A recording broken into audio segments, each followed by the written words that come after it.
Hey fellow creators, at the end of this video you will have a video feed like this one here, which allows you to feel the pulse of your particular niche. A niche, for example, that looks for my channel like this here.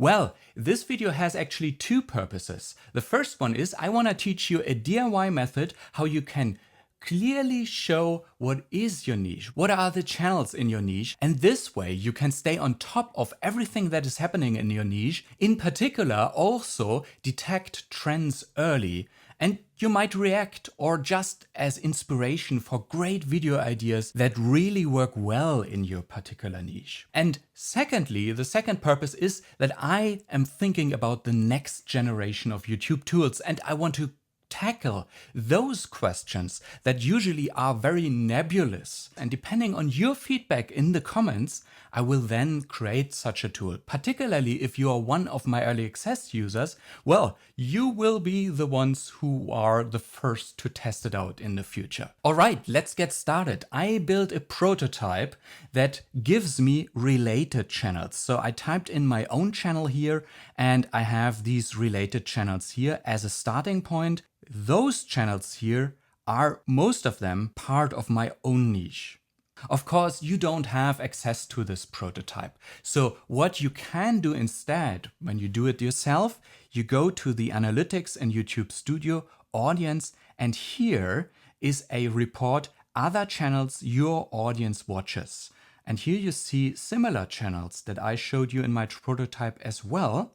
This is your starting point instead. And of course, if YouTube Studio doesn't show you any data because you are a very small channel or you didn't even start your channel yet, well then start with those channels you already know from just watching YouTube. I bet you know which channels most likely are part of your niche because they do the things that inspired you to do your own channel. All right, so I'm starting with this channel list here and going through them all one by one. Of course, vidIQ, Katrin Manning, Think Media, Brian G. Johnson, Nick Nimmin, and so on.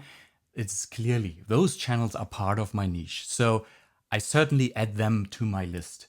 But other channels, for example, like Channel Makers, which is a fairly new channel I didn't know of quite recently yet, well, what I do there, I go to the channel pages. For example, here we are at Channel Makers. What I do, I go to the Videos tab, and then ideally I sort by most popular. And when we look at the top videos here, that usually gives you an immediate picture whether this channel is part of your niche. And you can see here, obviously, they give YouTube advice as well. So Channel Makers is part of my niche. But then again, there's another channel, for example, Justin Brown Primary Video, right? Again, I looked at the videos sorted by most popular here, and I can see, although they touch on YouTube every now and then, it's mostly about video editing. And I decided that this is not my niche anymore. You probably know when you're watching YouTube advice videos, the whole filmography niche, teaching people how to edit, how to film, make great videos. This is a related niche, so to say. And I once thought this is part of my niche, but nowadays I decided, no, my niche is really about strategies to grow YouTube channels, and filmography is outside of it. Of course, that is a decision that I made. I will shortly have a better example for you where you understand when you went too far outside your niche. Then you can clearly see now your analysis went too far and those channels shouldn't be included in your niche list anymore. All right, so I went through this list and checked all channels, whether they are part of my niche or not. And then finally I arrived at this graph here, which are all the channels that matched. And then I go through all of those channels and look at their related channels as well. For example, vidIQ, let's start here. We have, my prototype is showing for vidIQ their related channels. Of course, there's a lot of overlap, like Brian G. Johnson, Nick Nimmin, Roberto Blake, Katrin Manning. All of them are appearing here again, but there are some new ones. Make Money Matt, for example. Of course, I understand you don't have my prototype, so what do you do instead? The report from YouTube Studio only helps with your related channels of your own channel, but you can't see the related channels of other channels, like in my case, vidIQ. So what you do there, you go onto those channels and check with whom did they collaborate in recent videos, for example? Or which other channels did they share videos in their community tab, for example? So this way you know what is their immediate network, what are the other creators they collaborate with, and that gives you a similar insight. Like here, my prototype makes it much easier, of course. I just enter vidIQ and see the related channels. But of course, if you do it manually right now, it's worth the effort because you do it once and you really get a lot of benefit, as you will see in the end, where I show you examples, what insights I learn from the analysis. So again, now I go through all those channels here and check them again by looking at their videos and if they do similar videos like I do. And this way I was able to extend this graph to further channels that I found. And here, by the way, we have this great example where we slowly arrive at the edge of my niche. Make Money Matt here, for example, as you see here, I entered his channel again into my prototype and see related channels here. So we see, for example, Big Mark here and Make Money Matt. Let's look at those two, right? Make Money Matt is part of my niche still. And you can see on his channel, he is doing, how do you earn money with a YouTube channel, right? So it is part of my niche, but obviously how to earn money already leans over into a different niche. So as I said, Big Mark is part of that as well. And here you see, he's touching on YouTube every now and then, but mostly his channel is about how to make money online with any means, via PayPal, Amazon codes, whatever. It's generally making money. And that is certainly not my niche anymore. Since I'm teaching how to grow channels, making money with YouTube is part of it still, but just making money online is something different entirely. So as a result, I looked at Make Money Matt and didn't find any further channels, but I went through all these extra channels again.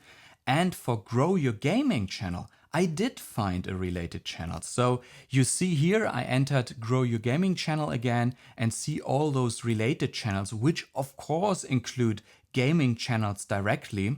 But there are a few.